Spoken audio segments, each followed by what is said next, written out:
I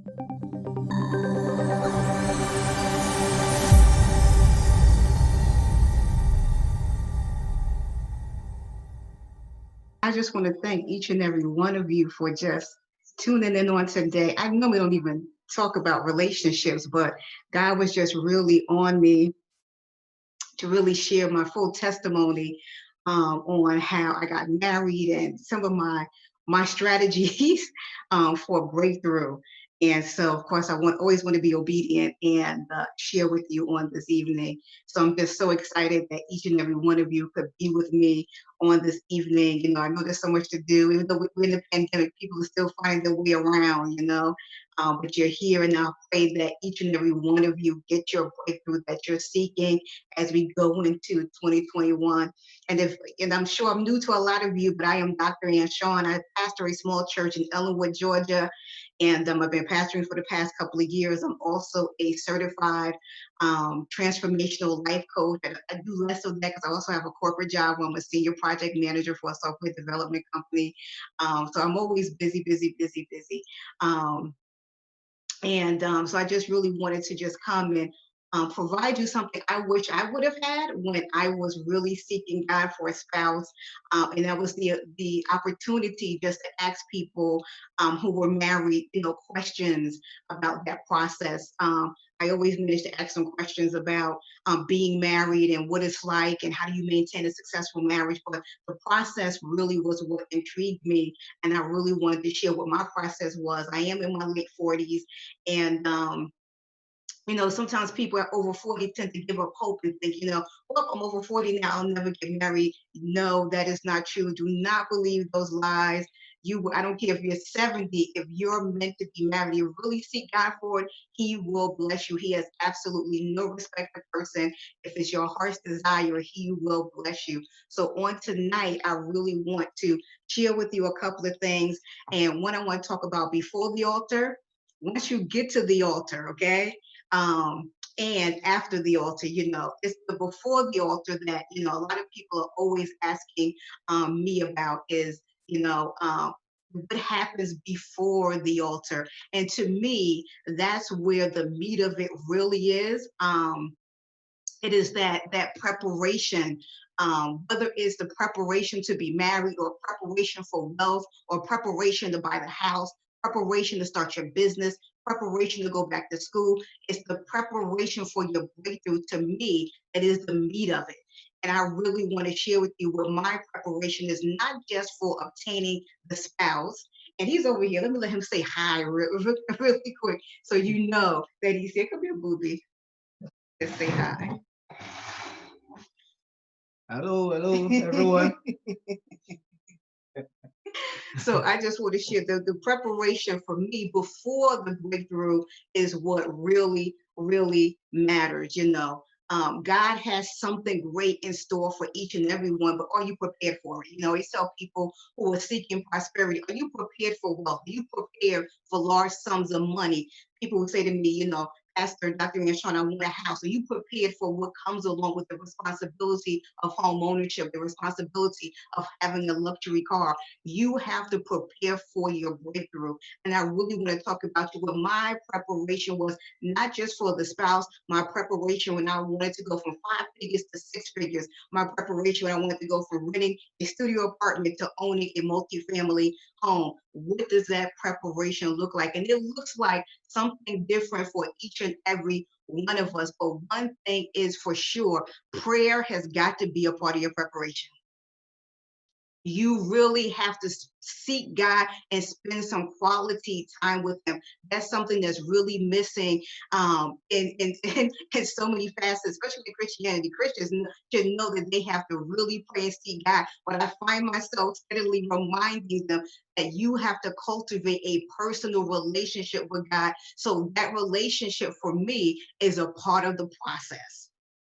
You know, a part of that preparation is really seeking God for your breakthrough. And I don't care if it's for a business, I don't care if you're trying to start a ministry, I don't care if you're getting ready to write a book. You have to go through the process. Right? It's that preparation is a part of the process.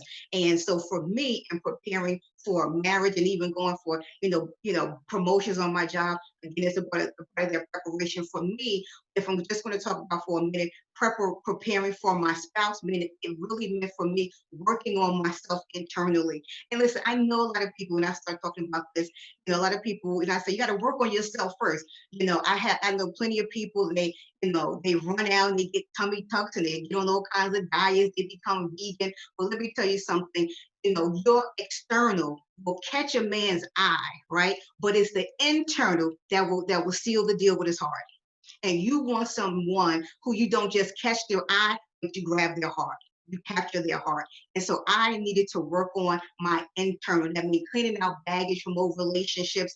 I mean, cleaning out daddy baggage, mama baggage, whatever it is, you have to do the internal cleanse as well as spend time with God. Because when you spend time with God, He will show you where the cleansing must begin. So that's why for me that time is so crucial. Yes, starting to eat right can be a part of the process. Starting to, do yoga, meditation, run more, whatever you need to be physically fit, that can be a part of the process. But people tend to overlook it's the internal things that really help cultivate a relationship. If I want to have a successful 20-year marriage, I don't just have to look cute. I have to also take care of my internal and making sure that I'm loving and kind and gentle and patient and understanding, and making sure that when he comes home to someone who's happy and excited to see him. Am I happy and excited to see you? But that's a part of the process, right? Making sure that you're taking care of the internal things as well as the external things. So that was a part of my process. So I really started to focus in on my relationship with God. People say, "Oh, you're a pastor. Of course, you have a great relationship." Listen, it takes a lot of commitment to sit down with God in prayer. A lot of commitment and dedication to reading your Bible. So yes, even for me, it's always a work in progress, and I'm constantly trying to cultivate that relationship and get closer and closer to Him. So that was a part of my process. Then I really focused in not on just obtaining a spouse, but I really focused in on what would make me happy. I just didn't want to get married for the sake of being married. I really wanted to focus on what would make me truly happy in the relationship. And first, you got to be happy with yourself, right? Because having a spouse is not going to make you happy. Trust me.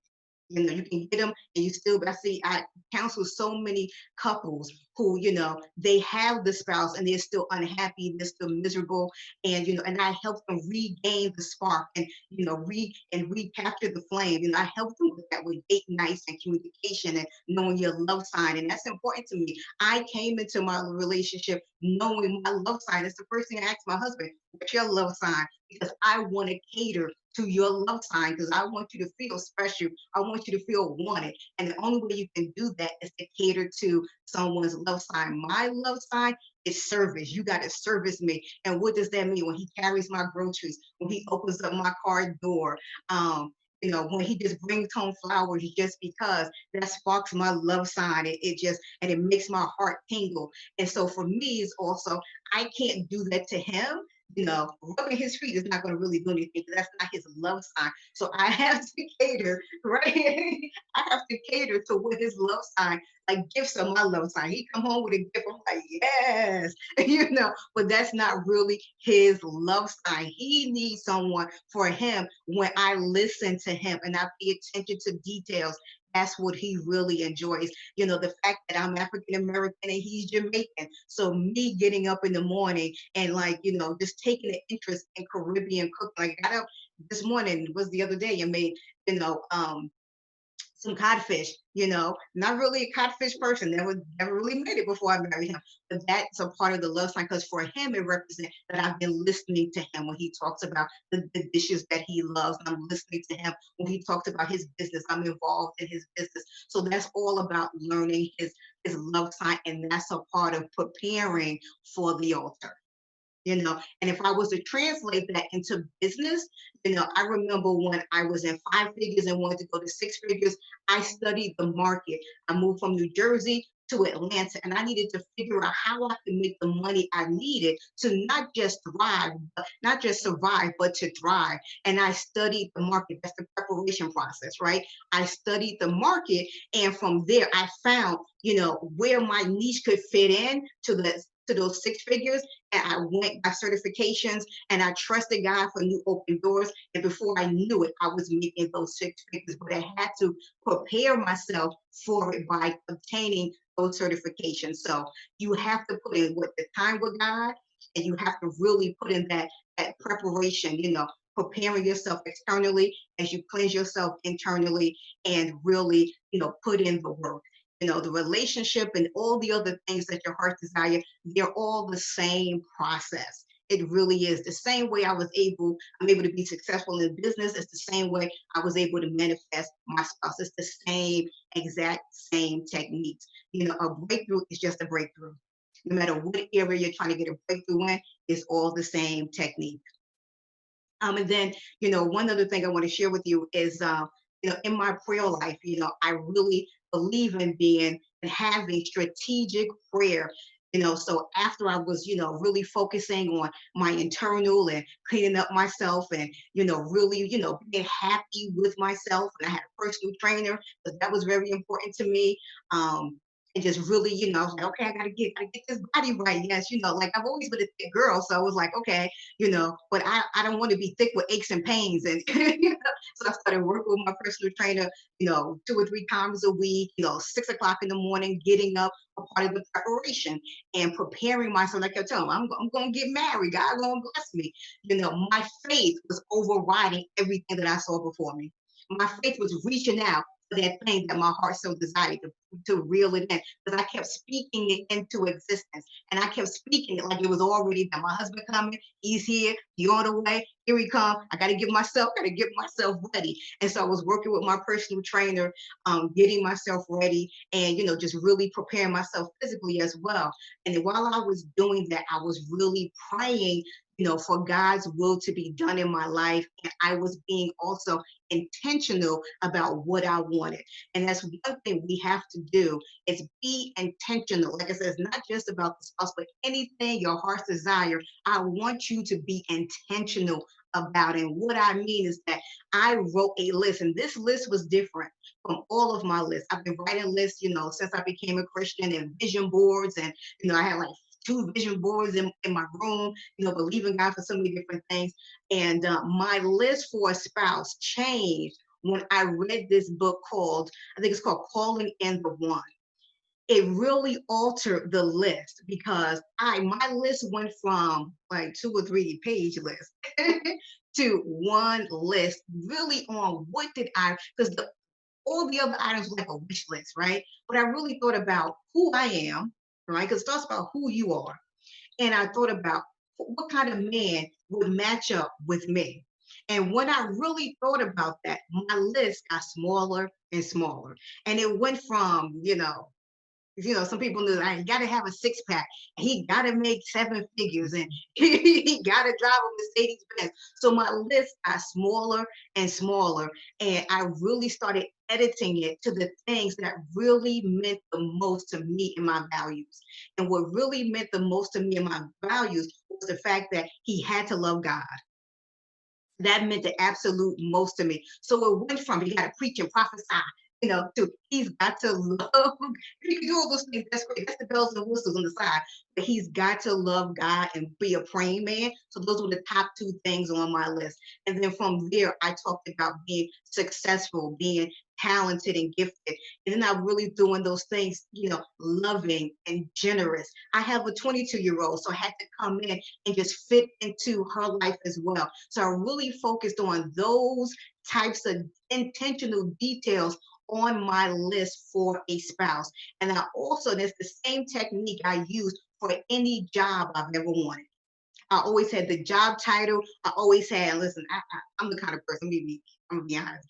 I don't like to do a lot of work. So it had to be, minimal work but high pay. That's how my work list always went. I want to make a lot of money, do a little bit of work, flexible hours, benefits and bonuses, but I was always intentional about the things that I wanted so that when it came to me, I would know without a shadow of a doubt it was meant for me.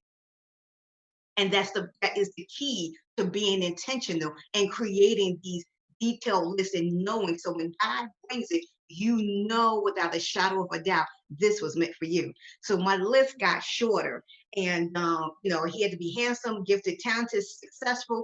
I work with a lot of entrepreneurs. I do a lot of entrepreneur coaching on the side. My husband is an entrepreneur. He has his own home renovation company, Versatile Construction. And so I really wanted someone that, we can have conversations. He didn't have to necessarily be corporate because my initial list was he had to be white collar, he had to be corporate. And so that changed. I took that off the list. That wasn't important to me. I wanted to make sure we had great conversation. There's never a dull moment in our relationship. So my life really shifted when I really read this book and really matched up my values to what I really needed to be in a successful relationship.